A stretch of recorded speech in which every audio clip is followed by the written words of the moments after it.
चलिए, तो कैसे हैं प्यारे बच्चों, उम्मीद करते हैं कि आप बहुत अच्छे होंगे। और एक बार फिर जो है हम जो है आज की क्लास में आपको जो है साइंस का ऑब्जेक्टिव क्वेश्चन से परिचय कराएंगे। पिछले क्लास में हम लोग जो है ना हिंदी का ऑब्जेक्टिव देखे थे और उम्मीद है कि आपको बहुत ही अच्छा लगा होगा, मजा आया होगा और उससे भी मजा आ जाने वाला है। एक बार फिर से दहाड़ने के लिए आपका भाई तैयार है और आपको भी इसके साथ दहाड़ना होगा और हमारा प्रयास जारी है। बस आपको टॉपर बनने की बारी है और हमारी कोशिश रहेगी कि आप मैट्रिक बिहार बोर्ड के एग्जाम में अच्छे अंकों के साथ पास करके अपने गांव समाज है राज्य का नाम रोशन करेंगे। इसी के साथ जो है ना हम लोग देखेंगे आज साइंस में समझे कि ऑब्जेक्टिव क्वेश्चन। लेकिन उससे पहले आपसे मैं एक बात कहना चाहूंगा कि कुछ लोग कहते हैं कि इंसान का दो ही सच्चा दोस्त होता है, वह होता है आपका आईना और परछाई। क्योंकि आईना जो होता है किसी का चेहरा नहीं चुराता है और परछाई समझिए कि किसी का साथ नहीं छोड़ता है। लेकिन मैं कहना चाहूंगा कि यह दोनों जो चीज है यह सिर्फ प्रकाश में ही काम करता है। क्योंकि अंधेरा होने पर आपका समझिए कि आईना दम तोड़ देता है और परछाई आपका साथ छोड़ देता है। इसलिए आप याद रखेंगे इंसान का कोई सच्चा दोस्त है तो वह है आपका हिम्मत, आपका हौसला। चाहे दुख हो या सुख हो, चाहे दिन हो या रात, यह हमेशा रहता है आपके साथ। और जो इंसान अपने हौसला और हिम्मत से काम करता है वही मंजिल तक ले जाता है। इसलिए दोस्ती करना है तो समझिए कि आप अपने हिम्मत से, अपने हौसलों से कीजिए जा करके। चलिए इसी के साथ जो है ना हम चालू करते हैं साइंस का ऑब्जेक्टिव क्वेश्चन। चलिए विद्यार्थी जी, तो अब हम लोग देखेंगे साइंस के ऑब्जेक्टिव क्वेश्चन। आपके सामने जो है ना ऑब्जेक्टिव क्वेश्चन है, सबको मैं एक एक क्वेश्चन को पढ़कर बताऊंगा और आप बहुत प्यार से इसका आंसर देंगे। उम्मीद है आप पढ़े हैं तो निश्चित इसका जवाब दे पाएंगे। पहला हम लोग का क्वेश्चन आ रहा है, निम्नलिखित में कौन सा सबसे कम अभिक्रियाशील धातु है? ऑप्शन 4 है एल्युमिनियम, बी में जो है आपका जिंक है, सी में आपका लोहा है और डी में मैग्नीशियम यानी Mg है जाकर के। जब हम लोग धातु धातु चैप्टर पढ़े होंगे तो वहां पर आपको सक्रियता श्रेणी पढ़ाई गई होगी और उस सक्रियता श्रेणी में हम बताए थे कि कौन सा अधिक क्रियाशील, कौन सा कम क्रियाशील, कौन सा उससे कम क्रियाशील। तो यहाँ पर जो आपका ऑप्शन दिया है यह एल्युमिनियम भी क्रियाशील होता है, जिंक भी अधिक क्रियाशील होता है, मैग्नीशियम भी अधिक क्रियाशील होता है। इस चारों में देखे तो लोहा ऐसा जो है धातु है जो इस चारों के तुलना में कम क्रियाशील होता है। इसलिए इसका सही ऑप्शन जो है आप क्या लगा देंगे? सी यानी Fe, यानी इसको हम लोग लोहा बोल सकते हैं जाकर के। चलिए दूसरा क्वेश्चन है, ध्यान दीजिएगा। 2 नंबर क्वेश्चन बताया जा रहा है, कार्बन की परमाणु संख्या कितनी होती है? शायद आपको याद होगा कार्बन को हम लोग सी से डिनोट कर रहे थे और कार्बन कितना पता भाई? 6 पर। इसलिए आपको भी याद होगा कि कार्बन की परमाणु संख्या कितनी होती है। ऑप्शन ए में दिया है 6, बी में दिया है 8, सी में दिया है 9, डी में दिया है 11। इसका सही ऑप्शन क्या हो जाएगा जी? ए हो जाएगा। यानी कार्बन की परमाणु संख्या कितनी होती है? 6 होती है। उसके बाद बउआ जी हम लोग देखेंगे 3 नंबर क्वेश्चन। 3 नंबर जो क्वेश्चन है पूछा जा रहा है, असंतृप्त हाइड्रोकार्बन जिसमें कार्बन कार्बन परमाणु के बीच त्रिअबंध होते हुए क्या कहलाते हैं? जब हम लोग 4th चैप्टर पढ़े होंगे केमिस्ट्री का, कार्बन और यौगिक, वहां पर आपको बताया गया होगा जो एल्केन होता है, एल्केन होता है उसमें सिंगल बॉन्ड होता है।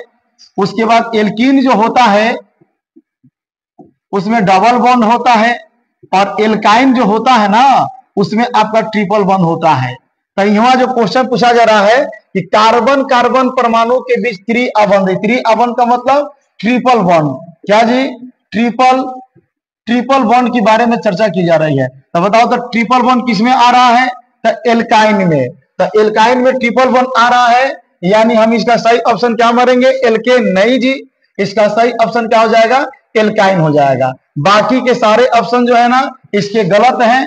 इसका सही ऑप्शन क्या हो जाएगा? एल्का। और वे अगर पूछता कि सिंगल बॉन्ड तो एल्केन मार देते, डबल बॉन्ड पूछता तो समझिए एल्कीन मार देते। चलिए अगला नंबर क्वेश्चन है, ध्यान दीजिए। 4 नंबर जो आपके सामने क्वेश्चन है, एथेनॉल के क्रियाशील मूल का सूत्र क्या होता है। तो देखिए एथेनॉल जो लिया गया, चाहे वो एथेनॉल हो, मेथनॉल हो, प्रोपेनॉल हो, ब्यूटेनॉल हो, पेंडेनॉल हो, वो सब एल्कोहल ग्रुप का समझे कि यौगिक है। और एल्कोहल का आपका क्रियाशील मूलक बॉन्ड OH होता है, इसलिए यह बॉन्ड OH चाहे एथेनॉल हो जाए, मेथनॉल हो जाए या जो भी हो जाए, इसलिए एथेनॉल का क्रियाशील मूलक आपका A हो जाएगा, बॉन्ड OH हो जाएगा जाके, क्योंकि यह एल्डिहाइड का है, या कार्बोक्सिलिक एसिड का है, या कीटोन का है, इसलिए आपका एथेनॉल का सही आंसर जो है क्रियाशील मूलक OH हो जाएगा, बॉन्ड है। आगे बुआ जी हम लोग बढ़ते हैं, ध्यान दीजिएगा। 5 नंबर क्वेश्चन आपके फिजिक्स के समझे कि चौथा चैप्टर से लिया गया है, जिस चैप्टर को हम हाल फिलहाल में पढ़ाए थे, विद्युत धारा। अब देखिए इससे क्वेश्चन है, वैद्युत प्रतिरोधकता का एसआई मात्रक। तो देखिए प्रतिरोध का एसआई मात्रक ओम होता है, और प्रतिरोधकता का एसआई मात्रक ओम मीटर होता है। और यह क्वेश्चन पूछा है कि वैद्युत प्रतिरोधकता का एसआई मात्रक ओम नहीं होगा जी, ओम बाई मीटर ये भी नहीं होगा, वोल्ट मीटर ये भी नहीं होगा। यहां पर ऑप्शन में थोड़ी सी गलती दे दिया है, यहां पर होना चाहिए ओम इंटू मीटर, यानी आपका वैद्युत प्रतिरोधकता का एसआई मात्रक ओम इंटू मीटर होता है, इसलिए आपका सही ऑप्शन डी, बट यहां पर आपको इंटू होना चाहिए, ध्यान दीजिएगा। चलिए 6ठा नंबर जो क्वेश्चन है, देखिए क्या कहा जा रहा है कि निम्नलिखित में कौन सा विद्युत का सबसे अच्छा चालक है, यानी चांदी, लोहा, नाइक्रोम और रबड़ में किसमें ज्यादा करंट लग जाता है। तो आप पढ़े होंगे, जल्दी जो है ना कमेंट बॉक्स में इसका जवाब दे दीजिए, क्या होगा जी, आप बताइए सबसे ज्यादा किसमें करंट लगता है, चांदी में, लोहा में, नाइक्रोम में कि रबड़ में। तो बच्चा जानता होगा कि सबसे अच्छा जो है ना विद्युत का सुचालक आपका क्या होता है, चांदी, इसलिए आप इसको ऑप्शन में याद रखेंगे, याद तो आपको याद भी होगा जाकर के। 7वां नंबर क्वेश्चन है बुआ जी कि विद्युत धारा के चुंबकीय प्रभाव का खोज किसने किया। जब हम फिजिक्स का 5वां चैप्टर पढ़ा रहे थे, उसमें बताया गया था कि विद्युत धारा के चुंबकीय प्रभाव, अर्थात किसी भी सुचालक में हम विद्युत धारा प्रवाहित करते हैं तो उसके चारों ओर चुंबकीय क्षेत्र उत्पन्न हो जाता है, और इसका खोज करने वाला कौन था, ओस्टेट था। याद होगा जब आपको ओस्टेट का प्रयोग पढ़ाया गया होगा, इसलिए विद्युत धारा के चुंबकीय प्रभाव का खोज किसने किया था, इसका सही ऑप्शन क्या हो जाएगा, बी हो जाएगा, यानी ओस्टेट। बाकी के सारे ऑप्शन आपके गलत है, ऑप्शन नहीं ढूंढना है आपको, 4 ऑप्शन में उसी को ढूंढना है जो आप जानते, बाकी ऑप्शन को छोड़ दीजिए जाकर के। चलिए इसके बाद जो है ना हम लोग आगे बढ़ते हैं। देखिए अब जो है ना हम लोग आगे के क्वेश्चन को देखते हैं, ध्यान दीजिएगा बढ़िया से, आप एक एक क्वेश्चन पर ध्यान से पढ़िए, क्योंकि आप जो है ना एक बड़ी जिम्मेवारी को निभाने जा रहे हैं। मैट्रिक का एग्जाम जीवन के आपके पहला बोर्ड का एग्जाम है, बाकी आपने स्कूल कॉलेज में एग्जाम दिया होगा, लेकिन मैट्रिक का एग्जाम आपके जीवन का सबसे बड़ी एग्जाम माना जाता है। इसी रिजल्ट से आपका प्रमोशन या डिमोशन होगा। एक बार मैट्रिक में अच्छा रिजल्ट आ गया तो समझिए कि आपकी खुद अंदर की आत्मा कहेगी कि बेटा पढ़ बढ़िया से, और कितनों पढ़े लिखे हो रिजल्ट नहीं आएगा, आपका मनोबल टूट जाएगा। इसलिए आप एक एक क्वेश्चन पर ध्यान देंगे, ताकि जो है ना आप एग्जाम में सारे के सारे जो है ना प्रश्न को 110% बना के आइए जाकर के। चलिए 8वां नंबर क्वेश्चन है, देखिए क्या विद्युत मोटर परिवर्तित करता है। तब मैं आपको फिजिक्स के 5वां चैप्टर पढ़ाया था, उसी में जनरेटर और मोटर की चर्चा भी किया था। तब मैंने मोटर का डिफिनीशन भी लिखाया था कि मोटर एक वैसा यंत्र है जो आपका विद्युत ऊर्जा को यांत्रिक ऊर्जा में बदलता है। दैट इज विद्युत ऊर्जा को यांत्रिक ऊर्जा में बदलने वाला ही मोटर कहलाता है। इसलिए आपका ऑप्शन सुनिए कि विद्युत मोटर क्या परिवर्तित करता है, तब विद्युत ऊर्जा को यांत्रिक ऊर्जा में परिवर्तित करता है। इसका सही ऑप्शन क्या हो जाएगा, डी हो जाएगा। बाकी के ऑप्शन की ओर ताकना भी नहीं है, देखना भी नहीं है। आप पढ़े लिखे बच्चे हो, आप सिलेबस पढ़े हो, इसलिए आपको तमाम ऑप्शनों को छोड़कर आप में जो है ना अपना ऑप्शन निकाल लेना है जाकर के, ठीक है। हाँ, जो बच्चे सिलेबस नहीं किए हैं उन्हें ऑप्शन की आवश्यकता होती है। चलिए 9वां नंबर क्वेश्चन हम लोग देखते हैं। देखिए क्वेश्चन क्या है, जब पश्चिम की ओर प्रक्षेपित कोई धनावेशित कण, चाहे वह अल्फा कण हो, किसी चुंबकीय क्षेत्र द्वारा उत्तर की दिशा की ओर विक्षेपित हो जाता है, तो चुंबकीय क्षेत्र की दिशा क्या होगा। मैं आपको फ्लेमिंग का वाम हस्त नियम, फ्लेमिंग का दक्षिण हस्त नियम बताया था, उसी आधार पर यह क्वेश्चन दिया गया है। पहला ऑप्शन है दक्षिण की ओर, दूसरा है पूर्व की ओर, तीसरा है अधोमुखी नीचे, और डी नंबर जो ऑप्शन है ऊपर मुखी यानी ऊपर। इसका सही ऑप्शन याद रखिएगा ऊपर मुखी हो जाएगा। बाकी 10 नंबर क्वेश्चन को आप जानते हैं, हमारे घरों में जो बिजली की आपूर्ति होती है, यानी हमारे घर में जो बिजली आ रही है, हमारे घर में जिस बिजली का उपयोग हो रहा है वह है क्या है? तो ऑप्शन ए नंबर दिया 220 वोल्ट पर डिस्ट धारा, डिस्ट यानी डीसी। अब आप बताइए हमारे घर में डीसी आता है कि एसी आता है? तो देख लीजिए हमारे घर में डीसी नहीं आता है, हमारे घर में कथी आता है? एसी आता है, ऑल्टरनेटिंग करंट। इसलिए आपका यह हो नहीं सकता है क्योंकि यह डीसी दिया, डिस्ट धारा दिया है। फैन दिया है बी नंबर, 12 वोल्ट पर डीसी धारा होती है, तो 12 वोल्ट भी समझिए कि हमारे घर में यूज नहीं होता है।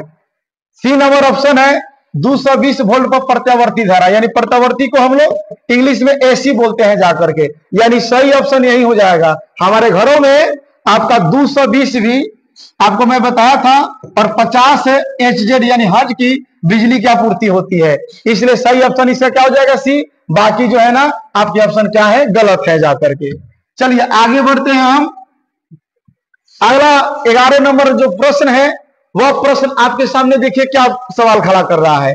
गर्म जल प्राप्त करने के लिए, यानी गर्म जो जल हम प्राप्त करते हैं, हम सौर जल तापक का उपयोग किस दिन में नहीं कर सकते हैं? जब मैं आपको सोलर पढ़ा रहा था उसमें बताया था कि सौर जो ऊर्जा होता है सौर सेल के रूप में या आप सौर कुकर के रूप में प्राप्त कर सकते हैं।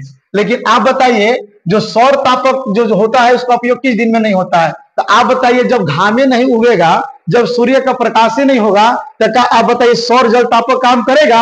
नहीं करेगा। तो किस दिन में काम नहीं कर सकता है? धूप वाले दिन में नहीं भाई, धूप वाले दिन में तो काम करता है, बादल वाले दिन में। हाँ आप क्या सुना? बादल वाले दिन में, यानी बादल वाले दिन में जो है सौर जल तापक का उपयोग नए दिन में किया जा सकता है, क्योंकि बादल जब घिरा रहेगा सूर्य का प्रकाश नहीं आएगा, और सूर्य का प्रकाश नहीं आएगा तो आपका यह काम नहीं कर पाएगा। बाकी के ऑप्शन जो है आपके कथी है? गलत है जाकर के। देखिए 12 नंबर जो सवाल है, निम्न में कौन सा ऊर्जा स्रोत है सौर ऊर्जा का व्युत्पन्न नहीं है? यानी इनमें कौन सा ऊर्जा है जो सौर ऊर्जा से आया नहीं है, जो सौर ऊर्जा से उत्पन्न नहीं हुआ है? भूतापीय ऊर्जा यानी जो जमीन के अंदर है, पवन ऊर्जा जो हवा से प्राप्त होता है, नाभिकीय ऊर्जा जो रासायनिक पदार्थों से प्राप्त होता है, जैव मात्रा जो कूड़े कचरे से प्राप्त होता है। तो देखिए ये तमाम चीजों में जो है ना आपका सौर ऊर्जा का अंश है, लेकिन भूतापीय जो ऊर्जा है वह जमीन के अंदर से आता है, उसमें सूर्य का कोई लेना देना नहीं है, इसलिए इसका सही ऑप्शन ए हो जाएगा भूतापीय ऊर्जा। बाकी पवन ऊर्जा, नाभिकीय ऊर्जा और जैव मात्रा आपका क्या हो जाएगा? गलत हो जाएगा। चलिए 13 नंबर जो क्वेश्चन है बुआ जी, जब दर्पण यानी फिजिक्स का पहला चैप्टर प्रकाश का प्रवर्तन हम लोग पढ़े थे, वहां बताए होंगे कि दर्पण के सामने किसी भी दूरी पर स्थित वस्तु का प्रतिबिंब और सीधा प्रतीत होता है तो वह दर्पण क्या है? तो बताइए किस दर्पण में किसी वस्तु का प्रतिबिंब सीधा बनता है? तो मैं आपको बताया था, देखिए मेरे सामने भी जो है ना एक दर्पण है आपका जाकर के, यह आपका दर्पण है और इसका सतह जाके देखिए बिल्कुल समतल है जाकर के। अब आप यहां पर रहिए, अच्छा आप कुछ दूर पर रहिए, आपका प्रतिबिंब इसमें हमेशा जो क्या बनेगा? सीधा बनेगा। तो एक तो ऑप्शन हो जाएगा आपका समझिए कि समतल दर्पण, और एक मैं आपको बताया था उत्तल दर्पण, कि उत्तल दर्पण भी जो होता है ना किसी भी वस्तु का प्रतिबिंब सीधा बनाता है, इसलिए इसका ऑप्शन ए गलत है, ऑप्शन बी भी गलत है, ऑप्शन सी भी गलत है। इसका सही ऑप्शन क्या हो जाएगा? डी। या तो समतल हो सकता है और नहीं तो उत्तल हो सकता है। बोलिए कोई दिक्कत नहीं। आज 14 नंबर प्रश्न पर 14 नंबर प्रश्न है, किसी कार का अग्रदीप यानी कार का आगे का जो हेडलाइट होता है उसमें किस दर्पण का प्रयोग होता है? तो देखिए जब मैं आपको बताया था कार का आगे का हेडलाइट होता है उसमें अवतल दर्पण का प्रयोग होता है, क्योंकि अवतल दर्पण प्रकाश को फैलाता है, तभी ना ड्राइवर जो है ना अपने प्रकाश से आगे के जो है ना रोड को देख पाता है। इसलिए इसका सही ऑप्शन क्या हो जाएगा? ए अवतल दर्पण। बाकी के ऑप्शन जो है ना आपके गलत है। चलिए आगे।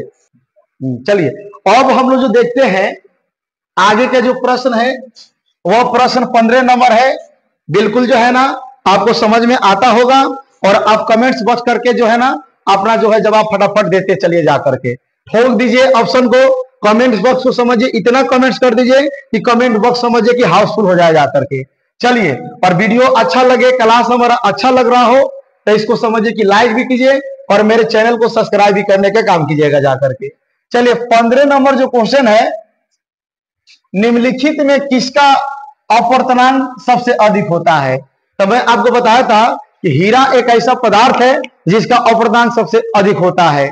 इसलिए ए में दिया है वायु, बी में दिया है बर्फ, सी में दिया है कांच और डी में दिया है कति हीरा। इसका सही ऑप्शन क्या हो जाएगा? हीरा। और बाकी सब जो है ना, यह आपका ऑप्शन बिल्कुल कति है, गलत है जाकर। ये तो आपको पहले से भी मालूम है जाकर के।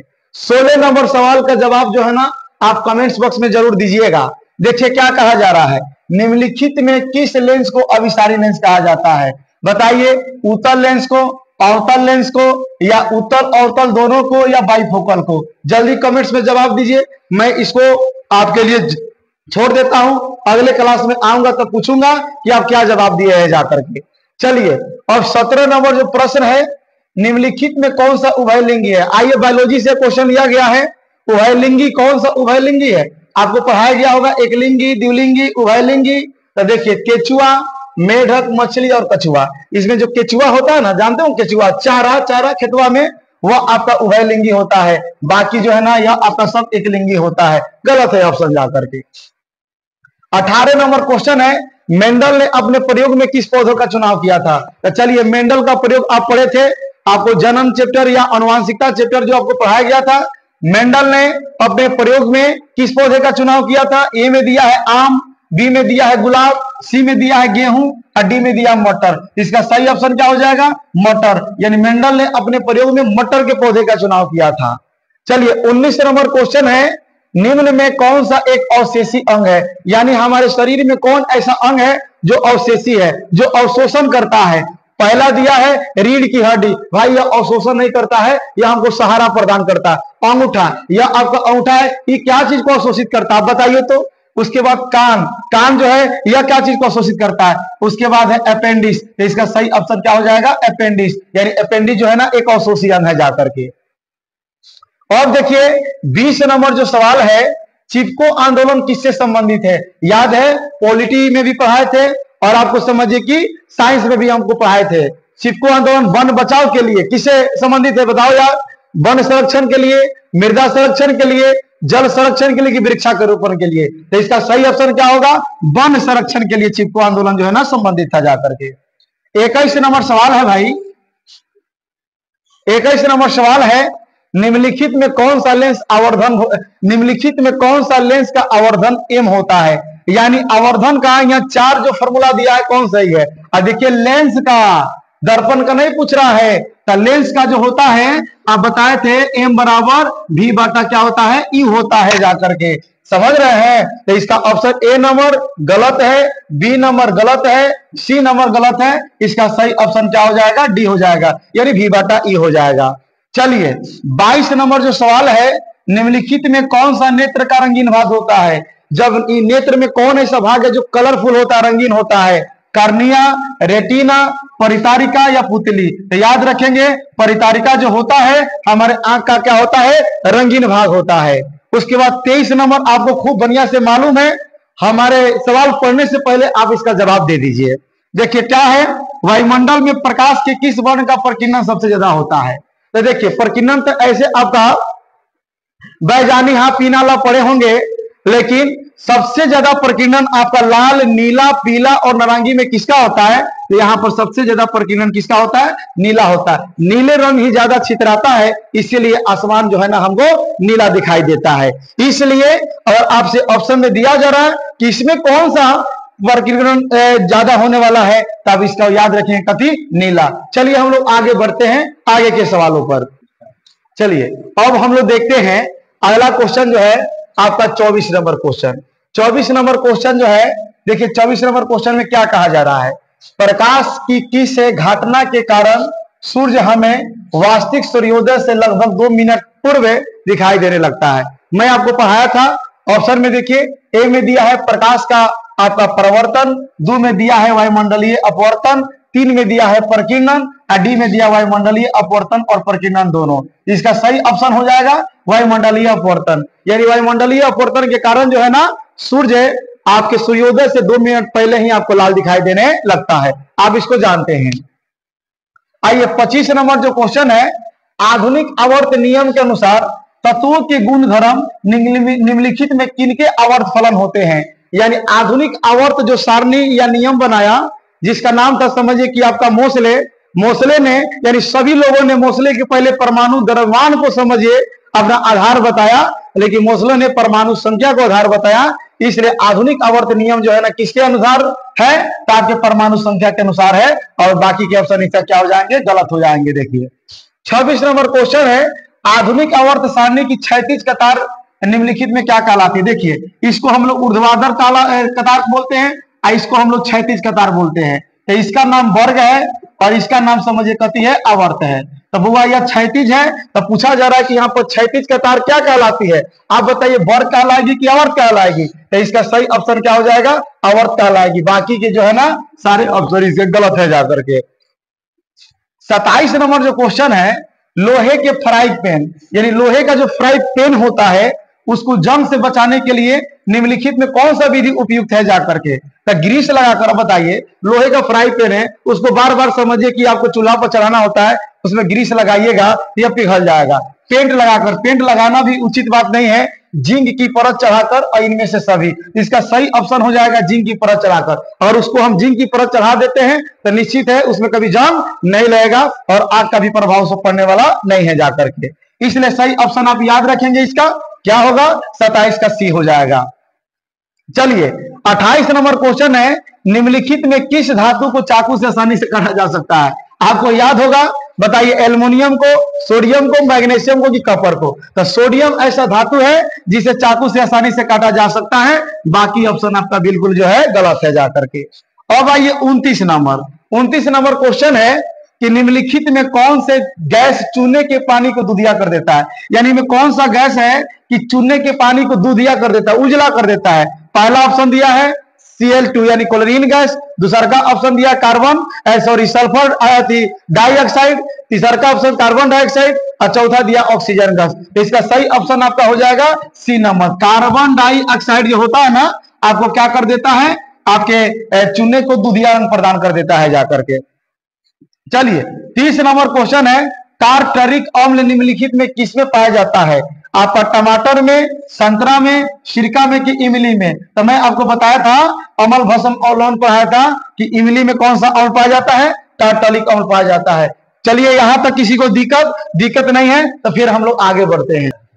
चलिए तो अब हम लोग देखते हैं अगला जो क्वेश्चन है, ध्यान दीजिएगा 31 नंबर क्वेश्चन। 30 तक हम बता चुके हैं, अब 31 पर आइए। पूछा जा रहा है 31 में जिप्सम का रासायनिक सूत्र क्या है। वो बहुत VBI है, इस पर थोड़ा सा आप लोग ध्यान दीजिएगा। ऑप्शन में है CaSO4 × ½ H2O, बी में है CaSO4 × 2 H2O, सी में है CuSO4 × 10 H2O और आपका डी में इनमें से कोई नहीं। तो इसका सही ऑप्शन बी हो जाएगा, यानी CaSO4 × 2 H2O यही जिप्सम का रासायनिक सूत्र होता है। इसको आप दिमाग में रखेंगे, हर साल एग्जाम में जो है ना इसकी आने की संभावना 3 होती है जाकर के। 32 नंबर क्वेश्चन है, जिंक तथा सल्फ्यूरिक अम्ल के बीच अभिक्रिया से निम्नलिखित में कौन सा गैस निकलती है। तो देख लो यार, जिंक का सूत्र Zn होता है और सल्फ्यूरिक अम्ल का सूत्र क्या होता है, H2SO4 होता है। जब इसकी अभिक्रिया कराइएगा तो ZnSO4 बन जाएगा, उसके बाद बच जाएगा, निकल जाएगा हाइड्रोजन गैस। तो यही आपका हाइड्रोजन गैस सही ऑप्शन हो जाएगा। देखिए तो ऑप्शन में दिया है कि ना हाइड्रोजन गैस, दिया है भाई। कितना नंबर में, ए नंबर में नहीं दिया है, बी नंबर में नहीं दिया, सी नंबर में हाइड्रोजन गैस दिया है, बाकी यह गलत और इसका सही ऑप्शन सी हो जाएगा। 33 नंबर सवाल जो है ना बहुत ही हल्का और बहुत ही इजी सवाल है। आप जानते हैं आयोडीन की कमी से कौन सा रोग होता है, बताइए फटाफट कमेंट्स करके। घेगा रोग, मधुमेह या स्कर्वी या एड्स होता है जाकर। तो याद रखिएगा कि आयोडीन की कमी से कौन सा रोग होता है, घेगा रोग होता है। चलिए अब हम लोग आगे 34 नंबर क्वेश्चन पढ़ेंगे, निम्न में कौन सा पिट्यूटरी ग्रंथि से निकलने वाला हार्मोन होता है। तो पिट्यूटरी ग्रंथि को हम मास्टर ग्रंथि के नाम से भी जानते हैं और इससे वृद्धि हार्मोन निकलता है, इसलिए यह आपका सही, बाकी आपका समझिए कि गलत है जाकर के। आइए 35 नंबर जो क्वेश्चन है इसको देखते हैं। अमीबा में अलैंगिक जनन किस विधि द्वारा होता है। अमीबा के बारे में आपको बताया था, अमीबा एक सरल एकोष्कीय जीव है जो कुटबात की सहायता से अपना पोषण करता है और इसमें जो होता है ना अलैंगिक जो जनन होता है, क्या मुकुलन से होता है या विखंडन से या बीजाणु जनन से या इसमें से सभी से। तो याद रखिएगा कि विखंडन द्वारा, यानी अपने आप उसका जो शरीर जो है 2 पार्टों में या 2 से अधिक पार्टों में बढ़ जाता है, इसलिए सही ऑप्शन इसका बी हो जाएगा। चलो भाई अब आगे हम लोग देखते हैं आपका 36 नंबर क्वेश्चन। 36 नंबर क्वेश्चन है कि फूल का कौन सा भाग फल में बदल जाता है। बहुत वीवीआई सवाल है, इसको भी आप वीवीआई में ले लीजिएगा कि फूल का कौन सा भाग जो है ना फल में बदल जाता है। आप याद रखेंगे, ऑप्शन नंबर ए दिया है पुंकेसर, बी में स्त्री केसर, सी में अंडाशय और डी में बीजांड। तो इसका सही ऑप्शन सी होगा, यानी अंडाशय ही आगे जाकर के फल में बदल जाता है। चलिए 37 नंबर जो क्वेश्चन है, एस्टोमाटा के खुलने और बंद होने की क्रिया को कौन नियंत्रित करता है। ए में दिया है द्वार कोशिका, बी में दिया सहचर कोशिका, सी में चालनी कोशिका, डी में मूल रोम। इसका सही ऑप्शन क्या हो जाएगा, बी हो जाएगा। चलिए धाए आगे बढ़िए। निम्न में कौन सा, 38 नंबर क्वेश्चन है, निम्न में कौन सा वृक्क की रचनात्मक और क्रियात्मक इकाई है। यह सबसे भी क्वेश्चन माना जाता है। तो वृक्क की रचनात्मक और क्रियात्मक इकाई क्या है। ऑप्शन ए में दिया है न्यूरॉन, बी में दिया है नेफ्रॉन, सी में दिया है ग्लोमेरुलस और डी में दिया नीला है। तो इसका सही ऑप्शन क्या हो जाएगा, बी हो जाएगा, यानी नेफ्रॉन हो जाएगा जाकर के। 39 नंबर जो सवाल है, मानव का प्रमुख उत्सर्जी अंग कौन है, यानी हमारे शरीर का सबसे प्रमुख उत्सर्जी अंग कौन है। ए में वृक्क, बी में रक्त, सी में श्वेत ग्रंथि और डी में अग्न्यास है। तो याद रखिएगा, मानव का सबसे प्रमुख उत्सर्जी अंग उसका वृक्क है, वृक्क यानी किडनी, इसको याद रखेंगे। 40 नंबर जो क्वेश्चन है, एंड्रोजन क्या है आपका। ए में दिया है नरलिंग हार्मोन, मादा लिंग हार्मोन, पाचक रस या इनमें से सभी। तो याद रखिएगा, ये भी वीवीआई सवाल है आपका जो है, यह नरलिंग हार्मोन है जाकर के। ठीक है, तो चलो आगे बढ़ते हैं हम लोग 41 नंबर पर। 41 नंबर जो क्वेश्चन कहा जा रहा है कि जब किसी अभिक्रिया के समय किसी पदार्थ में ऑक्सीजन की वृद्धि होती है तो निम्नलिखित में क्या कहा जाता है। तो देखिए, ऑक्सीजन में वृद्धि होगी तो उसको उपचयन कहा जाता है, ऑक्सीजन में कमी होगी तो उसको अपचयन कहा जाता है। इसलिए सही ऑप्शन ए हो जाएगा उपचयन, बाकी जो है ना यह ऑप्शन आपका गलत है। 42 नंबर जो क्वेश्चन है कि अम्ल का पीएच मान। देखिए, जब मैं बताया था तो मैं बोला था कि 0 से लेकर और 7 से जो कम अम्ल होता है, 7 उदासीन होता है, 7 से अधिक और 14 तक आपका भस्म होता है। तो अम्ल का पीएच मान होता है, बताओ 7 से कम, 7 से अधिक, 7 या 14। तो याद रखिएगा, अम्ल का पीएच मान हमेशा क्या होता है, 7 से क्या होता है, कम होता है। चलिए आगे 43 नंबर है, धोने का सोडा का आणविक सूत्र, यानी धोवन सोडा का सूत्र बता देना है आपको। चलिए, और आपको सवाल नहीं पढ़ा रहा तो हम बोल भी रहे हैं, सवाल खाली सुन भी लीजिए, कंप्लीट हो जाएगा। तो धोवन सोडा का आणविक सूत्र, ए में दिया है Na2CO3, बी में दिया Na2CO3 × 2H2O, सी में दिया है Na2CO3 × 10H2O, डी में दिया Na2CO3 × 5H2O। शायद आप पढ़े होंगे, याद पड़ गया होगा। इसका सही ऑप्शन आपका सी होगा, Na2CO3 × 10H2O, यही आपका सही आंसर है। चलिए फिर आगे हम लोग बढ़ते हैं। चलिए भाई, अब हम लोग देखते हैं आपका समझिए 44 नंबर क्वेश्चन। 44 नंबर क्वेश्चन में कहा जा रहा है कि मधुमक्खी का डंक एक अम्ल छोड़ता है जिसके कारण दर्द और जलन का अनुभव होता है। बताओ ना भाई, वो अम्ल क्या है। ऑप्शन में दिया है मेथनोइक अम्ल, एथनोइक अम्ल, सेट्रिक अम्ल और जेलिक अम्ल। और मैं आपको लिखाया था, इसको मैं फॉर्मिक अम्ल लिखाया था। तो देखिए, फॉर्मिक अम्ल का ही आइपोक्नेम मेथनोइक अम्ल होता है, इसलिए ऑप्शन में मेथनोइक अम्ल दिया तो यही सही होगा, अन्यथा फॉर्मिक अम्ल देगा तो फॉर्मिक अम्ल मार लीजिएगा जाकर के। 45 नंबर क्वेश्चन है जो आपको कमेंट्स बॉक्स में इसका जवाब देना है।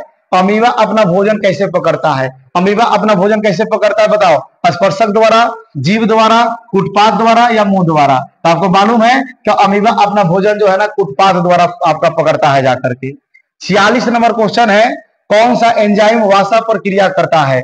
ऑप्शन ए है पेप्सिन, 2 में है ट्रिप्सिन, सी में लाइपेज और 3 में एमाइलेज है। इसका सही ऑप्शन याद रखेंगे, लाइपेज है जाकर के। 47 नंबर आपको याद है कि किस प्रकार के श्वसन में अधिक ऊर्जा मुक्त होती है। तो याद रखिएगा बुआ, वायवीय श्वसन में अधिक ऊर्जा मुक्त होती है, इस समय आपका जो है ना कम ऊर्जा मुक्त होती है। और चलते चलते अंतिम क्वेश्चन और सबसे धांसू क्वेश्चन आपके लिए कि मछली का श्वसन अंग है। बस ऑप्शन सुनते ही आपका समझिए, क्वेश्चन सुनते ही ऑप्शन याद हो गया होगा और बता दीजिएगा कि ई हम नहीं बताएंगे। ऑप्शन पढ़ देते, ए में ट्रेकिया दिया, बी में गिल्स दिया, सी में त्वचा और इसमें जो है ना आपको समझिए कि फेफड़ा दिया है। और आप कमेंट्स बॉक्स में जवाब देकर ही जाइएगा कि मछली का श्वसन अंग कौन होता है।